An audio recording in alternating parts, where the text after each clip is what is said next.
And now we'll get started with our keynote interview. I'd like to welcome to the stage Ron Brownstein and Senator Tim Kaine. Ron is a two-time finalist for the Pulitzer Prize. He really needs no introduction, but the context for today is that Ron is leading these projects for National Journal and The Atlantic that are all about the changing dynamics in America. It's a very dynamic time for us, and Ron sort of takes the lead on this and other projects that we think are going to illustrate some of the changing dynamics and the changing trends that are going to impact the next generation of America. He's going to be interviewing Senator Tim Kaine, who also needs no introduction. The one thing I'll say about him is that he has an interesting fact in his bio. He's one of 20 Americans who has served as mayor, governor, and U.S. senator of the same constituency. And I guarantee you he is the only American who has done all three of those things and served as a professor at the University of Richmond. So, so please join me in welcoming them to the stage. Thank you. How do you rank those on the resume, by the way? Where's his, depends who I'm talking to. Yeah, there you go. Yeah. So we're here to talk about a couple things, but I think one of the major ones is service. And service has been an interest of yours, public service, and even before it was public service. You know, you undertook a mission when you were in law school. So before you tell us about that, let me ask you, where did this kind of come from? Did your parents instill it in you? I mean, how did you kind of get interested in this kind of path for your life? I would say starts with parents. I'm pretty religious. My parents are pretty religious, from a Catholic background, real Irish Catholic, social justice tradition. Went to a Jesuit high school. The motto of my high school was Men for Others, and it was an all-boys high school. And this notion of trying to serve other people was really imbued in me. And then that experience, Ron, that you mentioned, I was in the middle of my first year at Harvard Law School and had gone through Mizzou in 3 years, and then I was at Harvard. And everybody around me seemed so sure about what they wanted to do with their life. And I learned later they were just better actors than me, but I didn't feel very sure.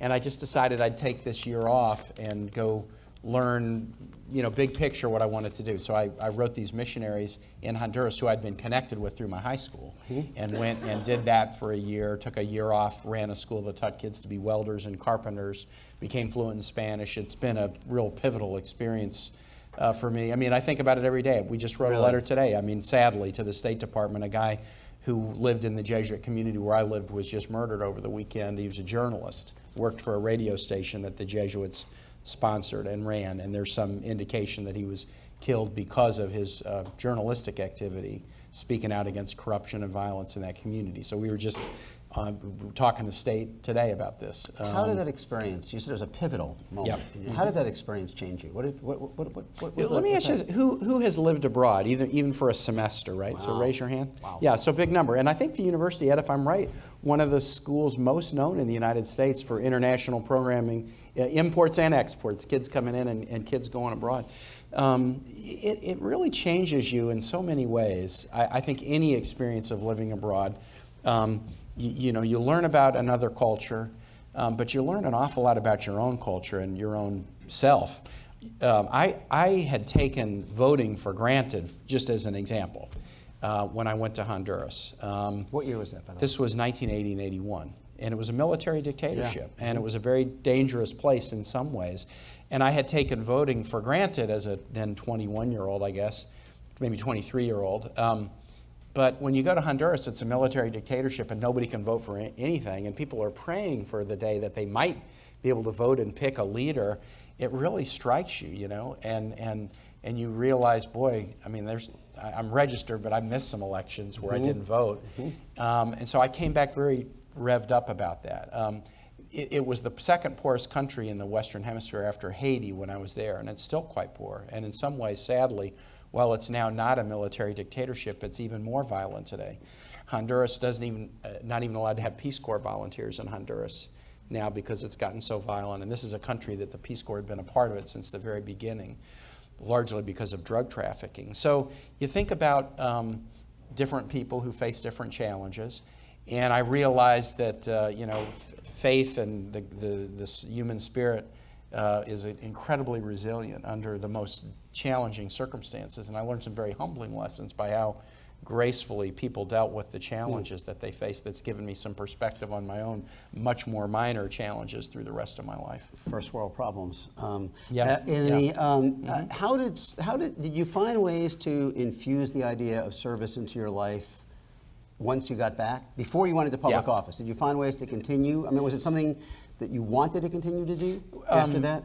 I guess I must have thought I wanted to be a public servant even going to Honduras, but I really went to figure it out. But when I came back, I was in a very different place. I knew at Harvard Law School that going to Wall Street wasn't what I wanted to do, but a lot of my friends were doing that. But when I came back from Honduras, having had this experience of working with these great missionaries, I ran a school that taught kids to be welders and carpenters. That's what I did. My dad was an iron worker, and so I knew how to do it, so they just put me in charge.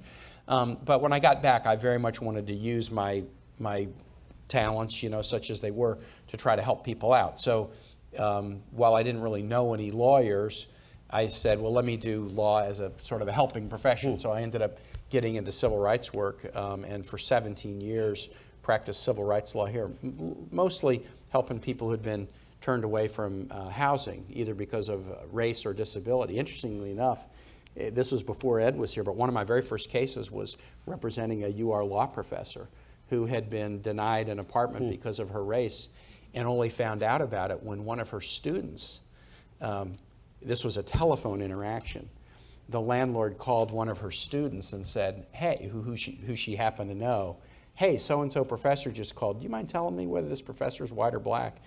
And can you imagine being a professor, a new professor, and having a student come up to you and tell you, hey, I think you're getting turned down for this apartment because of the color of your skin? It was a really unusual case where I ended up having both the professor and the UR student as witnesses on the stand in a federal trial downtown. So that was, didn't ever think I'd be in elected office, but was doing this civil rights work. And once you got into elected office, you continued to look for ways to encourage service, right? You had as lieutenant governor, I think, is when you started Citizen Day. Yeah. Which you have revived as senator. And I think there was one this past weekend. Talk a little bit about that idea, and whether, even as mayor, we're here in Richmond, were there ways that you try to encourage service? Well, and you guys through the Bonner Scholars and other programs, students do some really interesting service learning. And one of my paths, Ron, into running for office was I was working on the boards of local nonprofit organizations, which were really interesting, and that kind of led me into running for local office. But when I was a lieutenant governor, and I guess it was 2002 to 2006, I started something called Citizen Saturdays, where about every quarter, somewhere in the state, I would do volunteer work with a group of people. It might be working at a shelter for victims of domestic violence doing a big clothes drive, or working at a meal kitchen program. And my favorite one was once in Appalachia, in some hollows in Buchanan County, with folks in the area laying water pipe up this hollow because they didn't have water service. And I would do this both to learn about what people were doing, but also I knew if I showed up I could sometimes get a little press that would then come and tell the story about this nonprofit that's trying to get people water service, then people might contribute to them. So I did that about every quarter as LG, based on my volunteer experience before I got into politics. And then I've just started it again in Senate. I started it last Saturday doing this thing, Operation Paintbrush, if any of you are interested. This is a Henrico County program that paints the homes of seniors that don't have enough money to keep their homes up. And if you might know of a senior that would need this, call Henrico County, and if they need help, they'll get help. And we got about 30 volunteers out and painted a house, scraped it and painted it beginning at 9 a.m. and we're done at 1:30 on Saturday, and had a fantastic time doing it. As Fred and Tim and the president all said, all indications are in polls that this generation has a lot of interest in service. Very true. But I think people ask the question of where they can have the most impact. And you, as Tim mentioned in the introduction, have this kind of unique pedigree where you have served at the municipal level, at the state level, and at the federal level. I cannot hold a job. That is very true. I definitely cannot hold a job. Where do you think, talk a little bit about kind of the opportunities to make a difference at those different levels of government, how it differs, what's more satisfying, where do you think people can have the biggest impact as volunteers? Yeah, well, certainly, be a public servant. If I'm going to talk, we got all kinds of ages here, but I'll talk mostly to the students. Things that you do that give to others are the things that are really powerful that you'll remember. I had this one pivotal experience in Honduras when I was there, where I was traveling with this priest at Christmas. We were on a break at the school where I was teaching, and we went up to by mule way up to this village, and we're setting up to say Mass, and the priest that I was with, Patricio, went into this house, a little shack really, to visit with the family, and the kids clearly were very malnourished. You know, they just had all the classic signs of this, but as we were getting ready to leave the shack, the family handed Patricio a bag and said, "Merry Christmas, Father," and he opened it up, there's a lot of food in it. And I was a real, like, smart alecky 22-year-old then, and it really made me kind of put my nose out of joint, and we were walking away, and I was like, I can't believe Patricio, who, by the way, hadn't missed many meals, he was pretty well fed, I can't believe that Patricio would take that food from that family when the kids clearly need it. And Patricio was a great mind reader, and as we were walking away, he let about a minute go with no words spoken, and then said, "Tim, you got to be really humble to take a gift of food from a family that poor." And I've thought about that almost every day since, because what he was saying first is you do have to be humble. I mean, none of us have the whole thing, so not accepting a gift is like, well, no, I don't need a gift. I mean, I got the whole package. Well, none of us have the whole package. We all need help from people, including people that might seem unlikely to help us. But the other thing he was really saying was, you can't deprive somebody of being able to do the thing that's the most ennobling thing about being a human being, which is to give to somebody else. And so giving to somebody is what ennobles us. You know, giving of our time, our talent, our treasure is what ennobles us and elevates us. And I've just learned that lesson again and again. And whether, you know, I think there is something special about doing it locally, if you ask at the level, because to be able to see the tangible effects of your efforts helps. There's a guy in the audience, Chester. Chester and I worked together at the city. He was the head of human resources personnel at the city of Richmond when I was city councilman and mayor. And you know, the cool thing about local is we all ran nonpartisan, but we knew who the Democrats and Republicans were. But it didn't really matter. It had to be tangible. People would only elect you if they could see, feel, or touch the difference that you made. It was really accessible, so a lot of people are so cynical about politics. They don't believe that a nation by, of, and for the people can even work anymore than 330 million folks.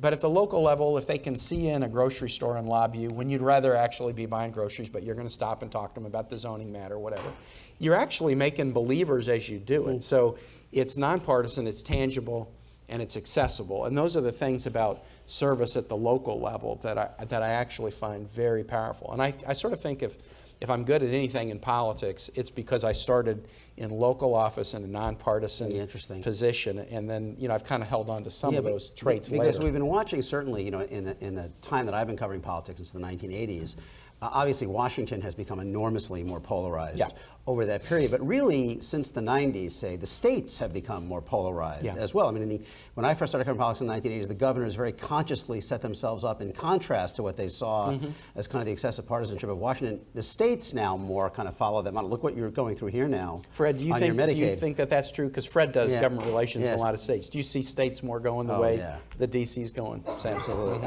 You know, because Virginia is a fascinating case now, because you're now having a battle over the expansion of Medicaid that is really almost a battle about Obamacare. Obamacare is no different than the struggle at the federal level. How's that going to play out, by the way? How do you think that will end up here? We will end up doing the Medicaid expansion. I'm confident. I don't know how soon we will do it, but what Virginians will realize, and the Chamber of Commerce already does, and the newspaper editorial pages do, and hospitals do, and doctors already do, they're already promoting this, is why would we pay taxes to expand Medicaid for other state citizens and not our own?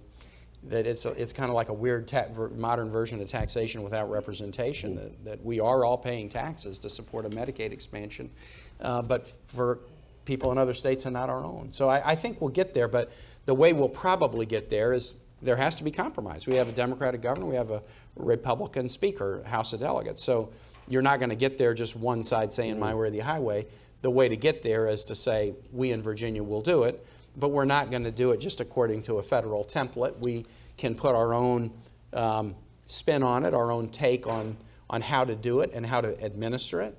And then we'll have to go to Center for Medicaid and Medicare Services in Washington and say, we want a waiver from the one size fits all to do it our way, and they will give us that waiver. I know that because the head of CMS is a Virginian who's very much said, I want to work with Virginia to do this. So, but we have to make the kinds of compromises needed to be able to do it our way. Speaking of conflicts, the House Republican majority has just passed another budget that eliminates funding for the Corporation for National Service. Yeah.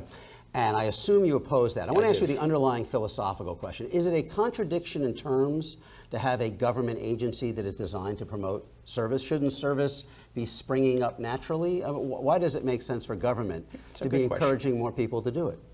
Because we'll make better citizens if we do it. It's worth investing in. I do think, that, of course, there are so many ways you can serve that are not connected with a government program. I mean, be on a parish council, work as a volunteer in a church child care program. There's a million ways to serve that are not connected with the government. But I do think it is part of a responsibility of a government to help do things to elevate an informed electorate. And I think promoting service, when we invest in a military budget, we're promoting service. When we invest in State Department young FSOs who go out and serve in some of the troubling parts of the world, and they're small A ambassadors for the United States, we're investing in service. Peace Corps is an investment in service. It makes better citizens. It puts the proper face on who America is to the rest of the world. I think an investment in service is a smart thing to do. So when you go the other way, I mean, right now there are 5 applicants for every AmeriCorps position that they can fill. One of them is my son, who's graduated from college in the middle of June, and he's interviewing for AmeriCorps positions, my middle son. They passed, before you got in Congress, 2009, the Serve America Act that under Ted Kaine was supposed to triple the size of AmeriCorps by 2017. We had Wendy Spencer as the head of it at our previous event in this series in Austin. She said really now she's just hoping to get from 80 to 100,000. That would be a success. Not much growth. Would you go the other way? Do you think it should be expanded? I would love to. Now, I'm on the budget committee, so I know the numbers, the good, the bad, and the ugly, and I know how challenging it is. And we have a debt that's too high at $17 trillion. We have to figure out a way to manage that debt down. It doesn't have to drop down dramatically, because the real way to measure debt as a percentage of GDP. And we are about 2 points higher than we should be on that. And that means we do have to make some adjustments, and especially the trend lines over time, we have to adjust. So it's not easy just to say, well, let's find more money for everything. But I do think if more people could have a year like I had in Honduras, which an expansion of AmeriCorps would do, it's affected everything else I've ever done in my life in terms of giving me a skill set and a desire to serve others. And I think youngsters who want to do that, who want to serve, whether it's AmeriCorps, Teach for America, Peace Corps. I mean, think about the Peace Corps. Think about a program that's just barely, maybe 50 years old. If you added up the combined budget of the Peace Corps for all 50 years, and then you matched it up against the line items of things in the budget today, it would be smaller. But what a wonderful thing that has done for the thousands of volunteers who have done it, but also for our reputation. Because I'm on the Foreign Relations Committee, I deal with the Peace Corps, and I handed out a really interesting award last year. They give an award that's called the Harris Wofford Award. Harris was a Pennsylvania senator, was really active in the early days of the Peace Corps. The Harris Wofford Award is given to a citizen from another country who, because of their interaction with a Peace Corps volunteer early in their life, got on a cool public service path. And last year, the Harris Wofford Award winner was a Kenyan physician who was influenced when he was 8 or 9 years old by an American who came and taught in his school and became a public health worker, physician, and then director of the public health system in this nation, and has helped tens of thousands, hundreds of thousands of people, all because of his interaction that began with an American Peace Corps volunteer. And I got to give this guy the award and do it with the Peace Corps volunteer who is now a gray-haired 75-year-old who came back for it. I mean, these investments are powerful and they compound the way you're describing. Absolutely. Okay, so we've been talking primarily about service and the young, and they say youth is wasted on the young. What about service? Should the focus be primarily on young people, or are there ways that we should be thinking about encouraging more mid-career professionals and their employers to promote service? I think we can. And again, the encouragement, Ron, as you know, it doesn't all have to be, what can government do? Is there, some of it is leaders, putting programs in place at universities and saying this is something that we want to do. On Saturday, when we did this Operation Paintbrush, I was interested, who's going to show up? We announced we're going to paint this house. Who's going to show up to be the volunteers? Well, about 8 of them were folks from my staff, out of 30 volunteers. Another 8 were people that Henrico County had recruited to come. 10 of them were Starbucks employees. Starbucks has an April Community Service Month. And they saw something in the paper about it. And so Starbucks has encouraged people to do work in April, and so these folks from all over Richmond came. And then the others were folks who got on volunteer.com, which I hadn't heard about. But they got on this website, and what a great tool, a use of technology and merging it with service. They got on a website and they said, I want to volunteer. I don't really know what the groups are, but I like working outside. It's easier to do it on a Saturday. I'm handy with a paintbrush. And then 2 weeks later, they get an email, hey, Operation Paintbrush this Saturday, come. And it was an interesting mixture of people, and people from all ages. And so some of it, sure, was promoted by the government, Henrico County. But some of it was just an organic, use the new tools of media to put out the word that we're doing this, and rely on people's own sense of, I want to help. And then some of it was Starbucks encouraging their employees. A real mixed model. You've mentioned a number of the civilian opportunities for service, Peace Corps, AmeriCorps, Teach for America. But another aspect of service has been the armed forces, the military. Yep. And we have had enormous number of young people who have volunteered, entered, applied, with the result that now we have this enormous cohort of young veterans who are leaving the service and reintegrating into civilian life. You have had a lot of interest in this broad area. Talk a little bit in the broadest terms to start about how we are doing in reintegrating this generation into civilian life, and whether we are doing enough with the talents and the skills they've acquired. We're not doing as well as we should, and we're not doing enough. And we have to think about, kind of be very strategic if we're going to do better. Especially because now, as we're going to be done with all combat operations in Afghanistan by the end of 2014, the numbers of each of the 4 service branches are coming down, so more people will be exiting the military. Here is the problem. 1% of people serve in the military today. So if you leave the military, especially if you're an enlisted, if you're an officer, you would have a college degree now. But if you are an enlisted and you leave the military, you have an unemployment rate higher than the national average.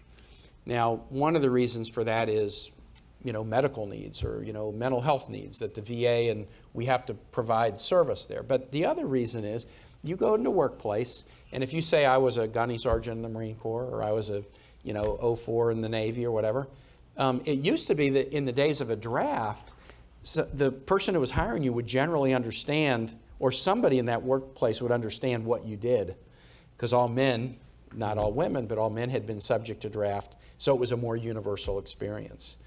But now you go into a workplace and you say, here's what I did, and the hiring officers are, we appreciate your service, but we don't know what leadership skills you have. We don't know what technical skills you have. We don't know what a gunny sergeant does. What does that mean in terms of civilian work credentials? My first bill, now Ron and I, we care both about this. We both have children in the military. My first bill was something called the Troop Talent Act of 2013, which was to make it just a norm in the military. Every time you learn a skill, you should get the civilian credential that most equates with that skill. You operate heavy equipment, commercial driver's license. You're a battlefield medic, physician's assistant, or credits toward a nursing degree. Maintain Navy jet engines, civil aviation mechanic. Don't wait till you're about to leave and in the last 30 days, well, let's say I got to write a resume and put down everything I did. No, as soon as you're trained, get the certificate right then, put it in your personnel file, you get ready to leave the military, you've got a whole lot of credentials that you are taking with you. We got people in the military doing amazing technology work. Fred, you were pleading about computer science. The number of military MOSs that rely heavily on computer training are significant. So get the credentials as you go, and then that will enable you to connect more quickly back into the civilian workforce. So that was my first build, and basically make that kind of the standard for the DoD. When people are going through, get credentialed for the things you're learning as you're learning. That was included in the Defense Authorization Bill? We got it passed, yeah, in both houses, passed in last December, the Defense Authorizing Bill. Yeah. So another idea that has come up, there have been some terrific programs started to encourage veterans to continue serving. There's the Mission Continues, Yeah. which is a terrific nonprofit founded by a former Navy SEAL. I'm just wondering, is this something that we should be promoting more systematically, you think, encouraging veterans to continue serving? I know the Corporation for National Service has some pilots in that area. Yeah, let me explain why. So if our veterans who depart service are not finding an easy traction back into a civilian workforce, it is unfair to them, but it's also a huge loss for the community. I mean, we invest a tremendous amount to train somebody in the military. The investments that we make in the technical skills and in the leadership skills, those are investments that don't just have a value during the time that person is serving.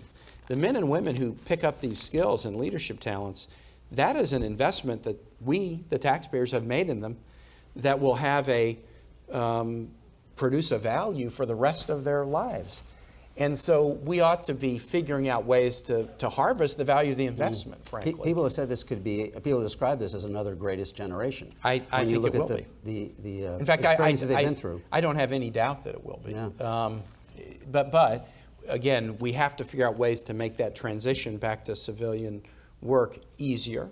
And then we have to meet our own obligations on the healthcare and mental health side. It's very important. We, sadly, when we went into war on 9/14/01, and then it's been 13 years where we've been in war, either in Iraq or Afghanistan or war on terror connected with those, we've never been at war this long.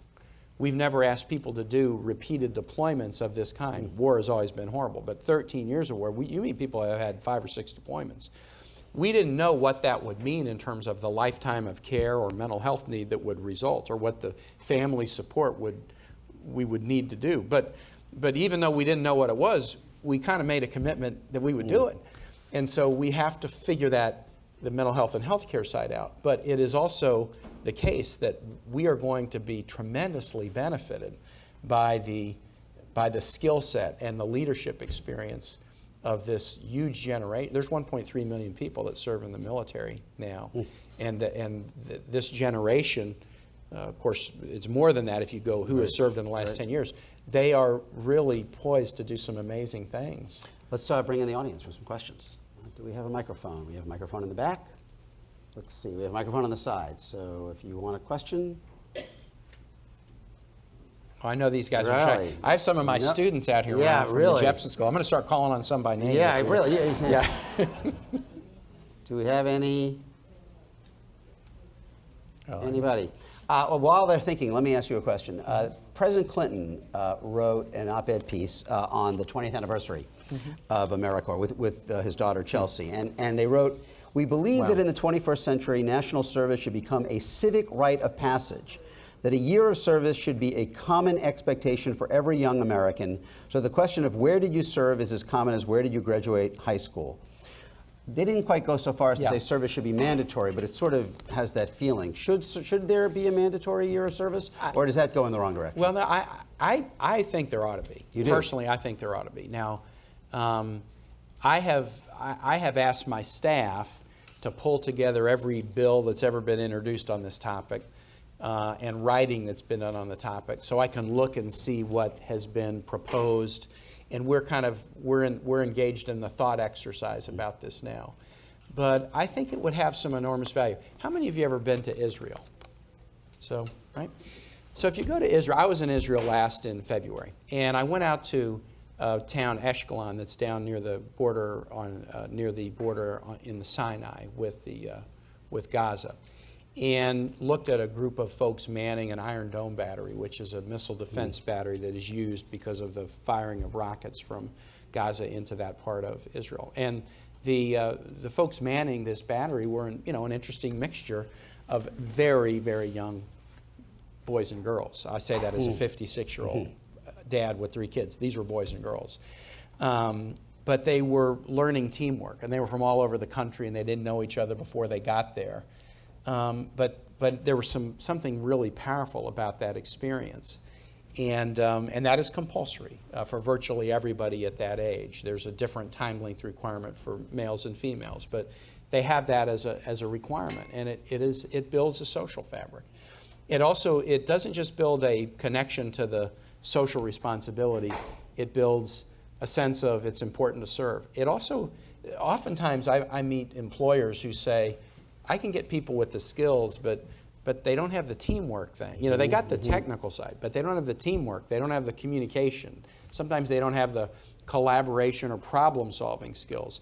If you just measure like this, do they have this technical thing? Yeah, they have that. But what it takes to be successful in today's world is all this teamwork and communication and, wow, it didn't work out the way we planned, so we got to brainstorm another way to come at it. This kind of national service, and you would, if you were going to do it in the United States, you would do it so that military service would count. If you're a Mormon and you're doing your Mormon missionary experience, that would count. What I did in Honduras would count. AmeriCorps would count. Peace Corps would count. You would do it what age broadly would you do defined. I'd probably do it. I'd maybe make it a little bit flexible, but before the end of college. Before the end of college, yeah. I'd certainly make it available to kids right out of high school. But you know, you might want to start college and then do it at another time. But I think we'd be stronger as a society if we did something a little bit like what I see Israel do. And I use Israel as an example because I've been there recently. I'm sure other nations do something like that too. But that's the most recent one I've seen, and it's really striking. I want to ask you one last thing. Is there someone out there? I know there's going to be Someone's got Okay, there we go. Here we go. Okay. With the compulsory service year, how would people in economically disadvantaged communities serve a year in like the prime of their work life? That's a superb question. I don't think you couldn't do it and have it be volunteer. I mean, I have a real wise office administrator in my office, and when I got elected to the Senate, we were setting up internship programs, and she said, now, you do have to have a certain number of these that are paid internships. And I said, yeah, but look, all these people are going to come volunteer. She goes, if you do it volunteer, you'll have no shortage of fantastic people. You just won't have anybody from a challenged economic background. They can't afford to do it. And I was like, oh, of course. So we do now have both paid and unpaid internships. You would have to have some, and that's one of the reasons why before you would ever put in a bill on this, you got to think through the ramifications and the cost, because you would have to do that. You know, you'd have to do that for youngsters, and it might be a good thing to do it generally. But if other nations have figured out how to do it, we can figure it out too. I do worry, you know, Ron, here's a civics challenge we have. What are institutions where all Americans come together? Okay, it used to be the military if you were a man, so not all Americans, but if you were a man. Jury duty. Public schools. Well, you know, the percentage of the overall population that attends public schools decreases. You know, military is all volunteer. The institutions where, just because you're an American, you're going to be involved in this institution, you're not getting more of these opportunities, you're getting fewer of these opportunities. And in fact, it's over the same period, all the data is that cities are more segregated by income than they were 30, 40 years ago. Right. And now it's even starting to be states, you know, are starting to sort into income quintiles and things like that. So I'm looking for, and social media and things give us some opportunities to do this in novel ways. There have to be ways that we celebrate our amazing diversity. Here's an amazing diversity statistic. My father-in-law was governor of Virginia from 1970 to 74. And when he was governor, 1 out of 100 Virginians had been born in another country. Now today, 40 years later, 1 out of 9 Virginians was born in another country. And that has coincided with Virginia's economy moving up, per capita income into the top 10, unemployment lowest 10, you know, one of the best states to get a job. A whole lot of our other trends have improved as we become a more open and international community, because think about it, the economy's global. So if you have a lot of folks who are from other countries who know businesses abroad or customers abroad, or they got family members abroad, you know, our global connections are not just airports and ports, they're also people. We're more connected to the global economy. So, we need the diversity is great, but we still need experiences that stitch us together, the e pluribus unum, out of many one. And maybe, we need those more with 330 million people and are more diverse than at any time. A good big thought to finish on. Will you join me in thanking Senator Tim Kaine for joining us here? Thanks. And we're going to turn you over to your next panel. Thank you so much. Yeah, I'm That's really great. glad we could do this. Yeah, And I look absolutely. forward to working with you. Yeah, absolutely. I'm a huge Atlantic fan. Okay. I love you.